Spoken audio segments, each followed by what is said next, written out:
importantly, the debate, which seemingly very few people wanted, and what happened on that Atlanta stage created even more debate. And when it was done, both President Biden and former President Trump left Midtown, and we began to wonder what's next in this campaign.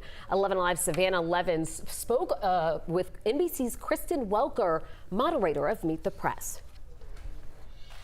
Let's start off with this. A lot of very nervous Democrats after that debate last night. From what you're seeing and hearing, how nervous do you think they really are? I mean, do we think that Atlanta was Joe Biden's last stand?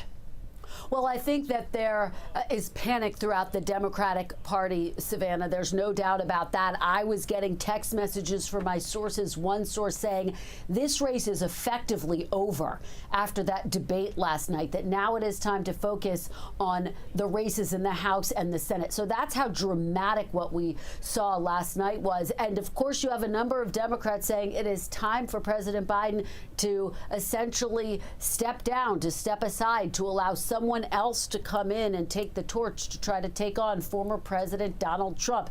President Biden defiant, saying he has no plans to drop out of this race, saying that he plans to participate in the second debate coming up in the fall. But look, this was a staggering moment. And the whole purpose of this debate, remember, was to ease voters' concerns that he wasn't up to serving another 4 years in office. And by all accounts, Democrats are saying he did not meet that measure. For his part, former President Trump feeling emboldened coming out of that debate, Savannah, but it is worth noting that he really unloaded just a torrent of mistruths throughout the debate that went largely unfact-checked, including saying that many states are enabling abortion after birth. That's just not the case. Of course, that would be homicide. So making statements like that, the question becomes, has he alienated some of those independents, some of those moderate voters who he would need to win over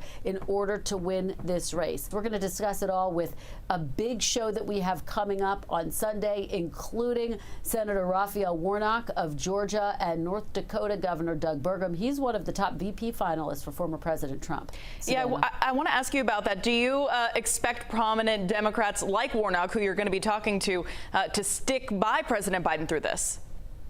Look, I think they will in the short term. I would be stunned if we saw top Democrats right now come out and say he's got to drop out. I think it would take a lot before that happens publicly. However, what are the conversations that start to unfold privately?